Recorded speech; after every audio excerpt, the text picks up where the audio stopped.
ఈరోజు మనందరికీ అధికారం ఇవ్వడం కాదు, అతి ముఖ్యమైన బాధ్యత ఇచ్చారు. ఈ రాష్ట్రాన్ని మళ్ళీ ఘాటున పెట్టమని మనతో మాట్లాడారు, మనకు చెప్పారు.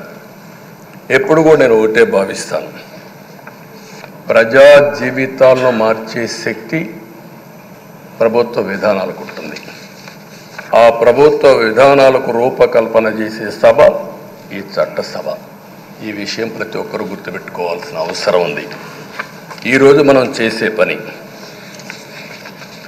ఈరోజు ప్రజల భవిష్యత్తే కాకుండా భావితరాల భవిష్యత్తు కూడా నిర్ణయిస్తుంది. ఈరోజు భారతదేశం 91లో ఆర్థిక సంస్కరణలు వచ్చాయి. ఒక తెలుగు బిడ్డ పివి నరసింహరావు గారు ఆర్థిక సంస్కరణలు ప్రవేశపెట్టారు.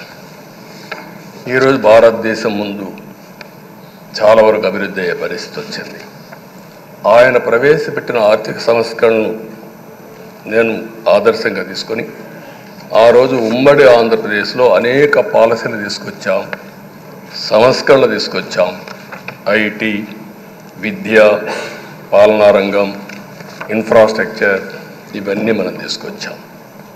ఎన్నో డికేడ్స్ కాదు, 25 సంవత్సరాల్లో దాని యొక్క ప్రభావం మనం అందరి ముందు కనపడుస్తుంది. ఈరోజు హైదరాబాద్ నగరం వన్ ఆఫ్ ది బెస్ట్ సిటీగా ఉందంటే 25 ఏళ్లకు మనకు తీసుకున్న నిర్ణయాలే కారణం.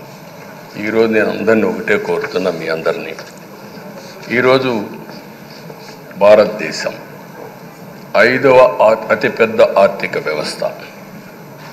ఇంకొక 4-5 సంవత్సరాల్లో ఎన్డీఏ ఆధ్వర్యంలో 3వ అతిపెద్ద ఆర్థిక వ్యవస్థగా తయారవుతుంది. 2047 వికసిత్ భారత్ ఎన్డీఏ నరేంద్ర మోడీ గారి కల అయితే, వికసిత్ ఆంధ్రప్రదేశ్ మనందరి కల కావాల్సిన అవసరం ఉంది.